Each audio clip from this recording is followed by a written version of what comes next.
Je suis venue parler de ma petite sœur, de son histoire, de ce qu'elle a traversé, de ce qu'elle traverse encore chez son père. Alors le sujet, c'était le fait que ma petite sœur a subi et subit certainement encore des attouchements de la part de son père, de l'exhibition également. Les premiers éléments déclencheurs de ce cauchemar, donc ça a été le fait qu'il vienne habiter à plein temps chez nous. Elle a trouvé qu'il changeait en fait, qu'il n'était plus lui-même, qu'il était très dans le mensonge, mais sur des choses qui étaient vraiment anodines. Et ma mère est tombée enceinte en 2015 de ma petite sœur. C'était un père en façade qui jouait avec sa fille.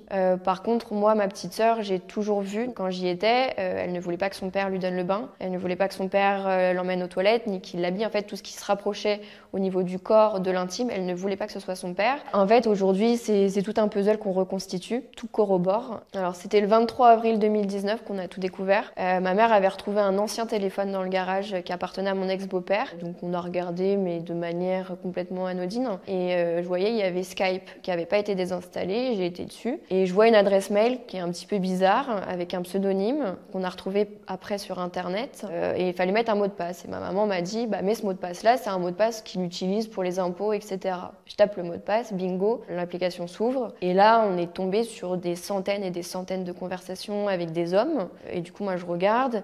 Et là, je vois en fait des conversations qui sont portées que sur le sexe, avec des photos de mon ex-beau-père nu, en fait. Des photos de lui en train de... Il y avait des vidéos également où il se masturbe. Il y a des photos de lui où il est en érection, dans la maison, dans la cuisine, dans les chambres des enfants, dans le salon, dans les toilettes, dans la salle de bain, partout, dans toute la maison. Et ma mère, je lui dis, mais attends, regarde, c'est lui. Moi, je reconnaissais sa main et l'alliance. Et ma mère, elle m'a dit, mais non, mais c'est pas possible, ça peut pas être lui. Et elle regarde, elle fait, si, c'est lui. Et en fait, moi, du coup, j'ai remonté toutes les conversations. Et en fait, sur Skype, il y en a qui ont été supprimées, donc je pouvais pas les ouvrir, les conversations. Mais je suis remontée à 2016-2015. Et en fait, les dernières discussions donc, qui dataient de 2015-2016, c'est des conversations qui ont porté sur moi. Et en fait, dans ces conversations-là, on voit qu'il y a des photos de mes culottes. Il dit j'aime aller dans le linge sale de ma belle-fille, elle mouille bien. Et en fait, on voit la photo de mes culottes. Et il dit il y a une description physique sur moi qui est sexuelle. En plus, j'étais mineure. Et en fait, on se rend compte que les hommes avec qui il échange font la même chose dans leur domicile avec leurs enfants ou leurs belles-filles dans les familles recomposées. Tout est devenu clair. Je me suis dit, en fait, tout ce que j'ai pu ressentir, tout ce que j'ai pu avoir comme question dans ma tête, en fait, tout est là. En fait, toutes les explications, elles sont sur ce téléphone. Ce mec est malade. On se sent sali. On se sent un peu insulté malgré tout. Je me suis dit, mais on a vécu avec ce monstre pendant plein d'années. Il était là avec nous. On mangeait avec lui. Et on se dit, mais en fait, à aucun moment, on a remarqué quoi que ce soit, en fait. En fait, on a directement pensé à ma petite sœur parce qu'en fait, dans les échanges, on voit qu'il a reçu du monde chez nous. Et moi, avec ma maman, on avait l'habitude d'aller sur Paris, parce que voilà, on était des anciennes parisiennes, et on faisait des week-ends toutes les deux. Et on s'est dit, mais Valentine, en fait, quand on n'était pas là, c'est lui qui la gardait, et il se passait quoi? Et dans les échanges, en fait, on a regardé toutes les dates, on a regardé dans nos galeries photos les dates où on était sur Paris et tout. Et en fait, voilà, il s'est passé des choses pendant que nous, on était à Paris, que ma sœur était avec lui. Moi, ma mère, quand on a découvert tout ça, elle en a vomi. Véritablement, elle a vomi. Du coup, on a filé au commissariat pour déposer plainte pour mes culottes, du coup, parce qu'on avait ces éléments-là qui étaient là. Et au commissariat, on nous a dit que ce sera une main courante parce qu'en fait, on ne peut pas prouver exactement que c'est lui. Et du coup, donc c'était le 23 avril 2019. Et toute la journée, j'ai dit à ma mère, ne lui écris pas, il faut qu'il rentre ce soir à la maison, il faut qu'on ait ses aveux. Et du coup, j'avais dit à ma mère, tu prends mon téléphone, tu l'enregistres et tu lui dis tout ce que tu sais. C'est ce qu'elle a fait. Donc, on a un enregistrement où il avoue tout me concernant sa double vie. Parce qu'au-delà de mes culottes, on a découvert aussi que c'était quelqu'un qui s'apprêtait à l'échangisme, au libertinage. Il se faisait faire des fellations sur les aires d'autoroute. Et au final, on a découvert que c'était plus ou moins quelqu'un qui était homosexuel, mais un homosexuel refoulé. Il n'assumait pas d'être homosexuel. Peu importe, il trompait ma mère. Il se protégeait pas. Ça, il l'écrit noir sur blanc dans les conversations sur Skype. Il ne se protège pas. Donc, ma mère est passée par une batterie d'examens pour le sida, etc. Et heureusement qu'elle n'a rien eu, mais pendant des années, elle a eu des infections urinaires, elle comprenait pas. On a eu la réponse aussi avec ça. Et il parle aussi également de sa vie avec son ex-femme de l'époque, avec qui il a eu 2 enfants, 2 garçons. Et il dit qu'avec cette femme-là, il faisait des plans à plusieurs avec des amis, qu'ils utilisaient des légumes, des fruits, enfin bref, des choses que ma mère ignorait totalement. Et si ma mère avait su ça, jamais, mais jamais elle se serait mariée, et encore moins mais jamais elle aurait fait un enfant. Et du coup, ma mère, en fait, elle a vraiment découvert un autre homme quand on a vu tout ça. ça. Il a également assumé tout ça devant le juge en justifiant que c'était une simple connerie en fait de sa part. Donc a priori aujourd'hui d'aller dans les culottes de sa belle-fille, d'avoir des propos sexuels pédophiles au final parce que j'étais mineure, c'est une simple connerie. Donc on les excuse comme ça ces gens-là. Et du coup ma petite sœur, on n'a pas voulu lui en parler. En fait son père est parti le soir et en fait au bout de quelques jours ma sœur s'est un peu confiée parce que ma mère lui posait des questions, mais pourquoi tu veux pas que papa il t'emmène au bain, etc. Parce que ma mère du coup lui posait pas forcément ce genre de questions à l'époque. Et ma sœur nous a révélé en fait le pire. Elle nous a dit que son papa en fait jouait avec son zizi devant elle, que son papa lui faisait des guilis aux fesses. Et en fait quand elle nous a dit ça, ma mère en fait elle s'est effondrée, vraiment effondrée. Et moi j'ai essayé de creuser, mais je lui ai dit mais attends, son zizi ressemble à quoi? Parce que je me suis dit c'est pas possible, il peut pas. Enfin là on est dans une dimension parallèle. Et là elle nous a dit bah ça ressemble à une carotte. Et en fait, quand elle nous a dit ça, je me suis dit, ok, à 3 ans et demi, on ne peut pas inventer des propos comme ça, on peut pas, tant de précision, c'est pas possible. Et elle finit par nous dire que son doudou a peur, que son doudou a vu des gens tout nus chez nous, que son papa a fait pipi sur son tapis blanc dans sa chambre. Donc il y a eu pas mal de précisions comme celle-ci. Et donc ma mère, elle était effondrée, elle a beaucoup pleuré. Enfin, elle a perdu en tout une dizaine de kilos. Je pense que, c'est ce qu'elle me dit encore aujourd'hui. Si j'avais pas été là, elle se serait pas battue, elle serait partie. Voilà, elle aurait mis fin à ses jours clairement. Les jours qui ont suivi cette confrontation, on n'a pas eu de nouvelles de lui pendant près de 1 ou 2 semaines. Je crois. Et il a envoyé un SMS à ma mère pour lui demander des nouvelles de ma sœur et pour lui dire qu'il l'embrassait fort. Donc ma mère ne lui a pas répondu. Et il a essayé de prendre attache avec l'école. Et l'école du coup a prévenu ma maman parce que du coup l'école était au courant. Ma mère leur a expliqué tout ce qu'elle avait découvert. Et la maîtresse de ma petite sœur, en fait, elle a dit que ma petite sœur avait un drôle de comportement à l'école pendant les siestes. C'est-à-dire que quand ma sœur, il l'a couchée, en fait, elle recroquevillait ses jambes et en fait, elle poussait. Et elle se faisait transpirer et elle poussait, elle devenait toute rouge. Et ça, elle le faisait chez nous avant de se coucher. Et à l'école, au moment de la sieste, en fait, la maîtresse racontait à ma maman qu'elle faisait la même chose, mais qu'elle avait la main en fait dans la culotte. Et du coup, en fait, la maîtresse a dit en fait Valentine se masturbe. Et il paraît qu'il y a des enfants qui font ça. C'est plus ou moins pas trop normal, il paraît, de ce que j'ai compris. Et en fait, le jour où mon ex-beau-père est parti de la maison, il paraît que ça s'est cessé en fait. Elle ne faisait plus ça à la sieste. Et chez nous, j'ai pas trop de souvenirs, mais je crois que ça avait vraiment diminué. Donc il y a eu aussi ces éléments-là. La maîtresse a été auditionnée par la brigade des mineurs, donc elle a raconté ça. Donc ça a été noté aussi noir sur blanc. On a appris tout ça. Ma mère a voulu faire des examens pour ma petite sœur. Donc le pédiatre, au vu de tous les éléments, de tout ce qu'on lui a montré, il a fait un signalement. Il a recueilli aussi la parole de ma petite sœur, qui lui a redit exactement la même chose qu'elle nous avait dit. Et du coup, ma petite sœur, elle a subi un examen pour voir si elle avait été violée. Il n'y aurait pas eu de viol à proprement parler, mais des attouchements, une exhibition, etc. Malgré du coup les screens qu'on avait me concernant par rapport à mes culottes, où j'ai déposé plainte pour captation et diffusion d'images pédopornographiques, malgré le signalement qui a été fait par le pédiatre concernant ma petite sœur pour ce qu'elle nous a révélé, c'est-à-dire des attouchements de la part de son père et de l'exhibition, et malgré les aveux de mon ex-beau-père me concernant, le juge a décidé que mon ex-beau-père aurait un droit de visite et d'hébergement classique, à savoir un week-end sur 2, la moitié des vacances. Et ma mère, suite à cette décision, elle a fait appel et jusqu'à l'audience d'appel, elle n'a pas remis ma sœur chez son père. Et du coup, mon ex-beau-père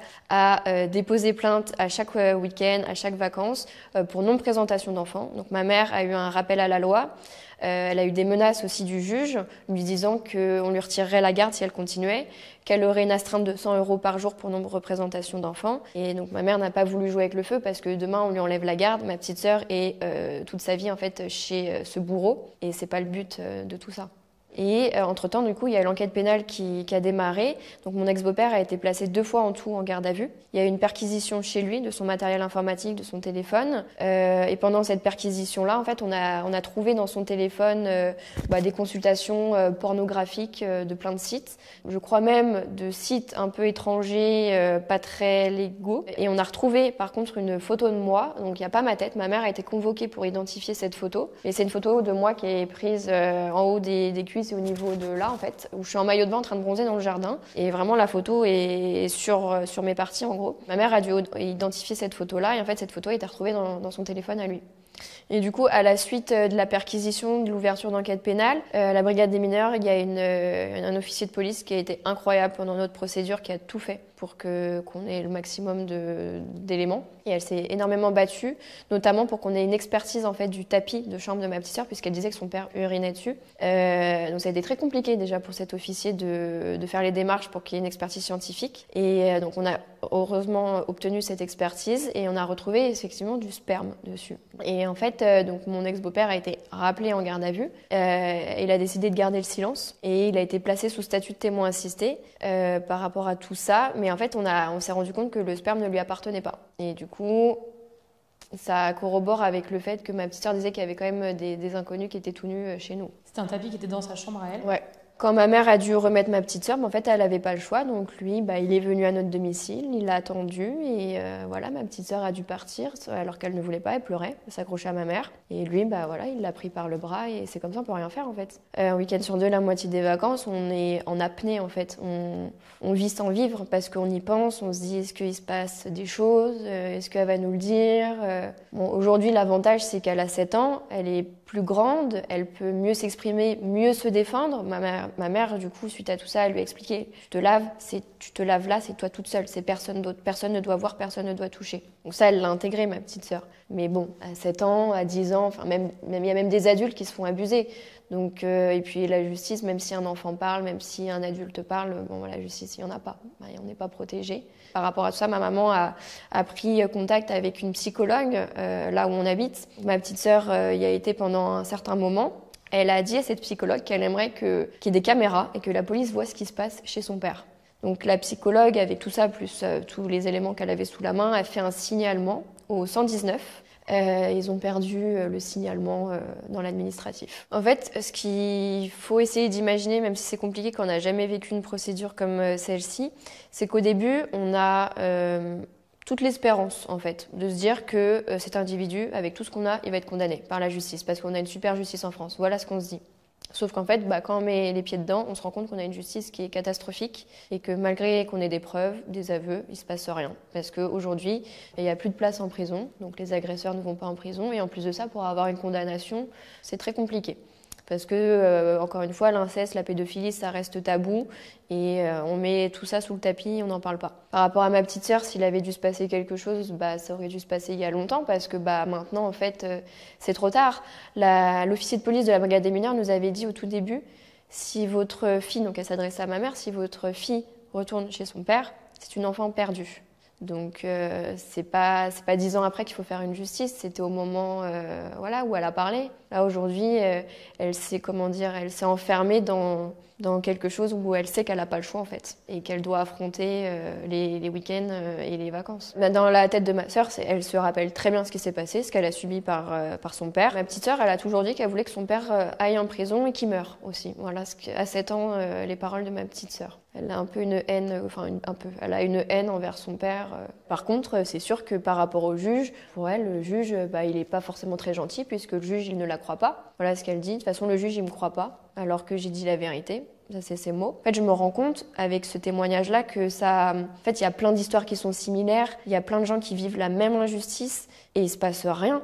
Et malgré cette vidéo, au final, pour l'instant, il ne s'est encore rien passé et je n'ai été contactée par personne. J'ai écrit une pétition avec mesopinions.com pour justement interpeller Charlotte Cobel, qui n'a pas daigné répondre, alors qu'elle a vu la vidéo, elle a été identifiée dans les commentaires par des milliers de personnes. J'ai jamais eu un message de sa part. J'ai Carla Bruni qui m'a écrit sur Instagram, qui est indignée, qui ne comprend pas. J'ai Elsa Wolinski, pareil, qui m'a écrit, choquée. J'ai Mila Jasmine de la télé-réalité. Enfin, ça a vraiment touché énormément de personnes. J'ai le rappeur Rof aussi qui a partagé ça sur Twitter. Il interpelle le gouvernement. Il se passe rien en fait. Et en fait, on partage. C'est bien, les gens sont sensibles à ça. Mais derrière, en fait, le gouvernement, les gens qui ont un petit peu plus de force, on va dire, pour prendre des décisions, mais ils sont pas là. Depuis cette vidéo, j'ai une plainte de mon ex-beau-père pour incitation au crime et à la haine. C'est pas grave, ça montre juste encore une fois sa folie, jusqu'où elle va. C'est pas ça qui va m'arrêter, c'est pas ça qui va me faire peur. Je suis déterminée, je ferai tout ce qu'il faut pour que ça bouge. bouge pour que ma petite sœur, elle soit sauvée et pour que tous les enfants soient sauvés. En fait, aujourd'hui, on voit souvent dans les médias, les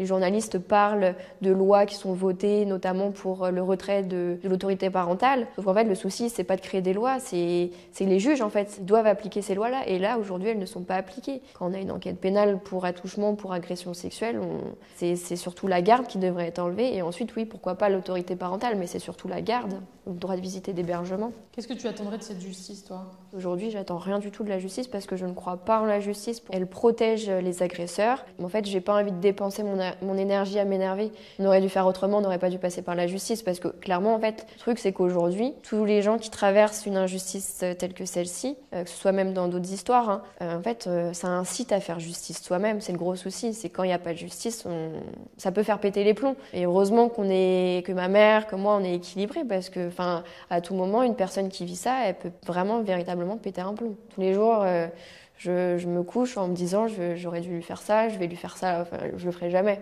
Parce que je suis raisonnée et ce serait trop facile pour lui. Mais oui, j'y pense. Mais on a une haine, on voit noir, vraiment. Après, j'espère juste que le fait d'en parler, le fait d'avoir fait cette vidéo, ça aura des retombées pour ma petite sœur, qu'elle soit protégée et qu'il y ait quand même quelque chose qui soit mis en place en France pour toutes les autres victimes et que les mamans soient écoutées parce que les mamans, elles sont là pour protéger leurs enfants. Ouais, j'aimerais bien qu'on croie les enfants, qu'on croie les mamans et quand il y a des preuves, mais qu'on agisse. J'aimerais bien aujourd'hui qu'il y ait un principe de précaution qui soit appliqué et mis en place, qui soit appliqué par les juges, c'est-à-dire que quand un enfant est victime de violences physiques ou de violences sexuelles par un de ses parents, qu'il y a une enquête pénale, que cet enfant soit vu par un pédopsychiatre qui lui décidera de si l'enfant peut ou non voir ce parent, si le traumatisme n'est pas trop important, du moins s'il doit voir son parent, que ce soit dans un lieu sécuritaire, mais qu'il y ait vraiment un principe de précaution appliqué à chaque fois qu'il y ait une enquête pénale.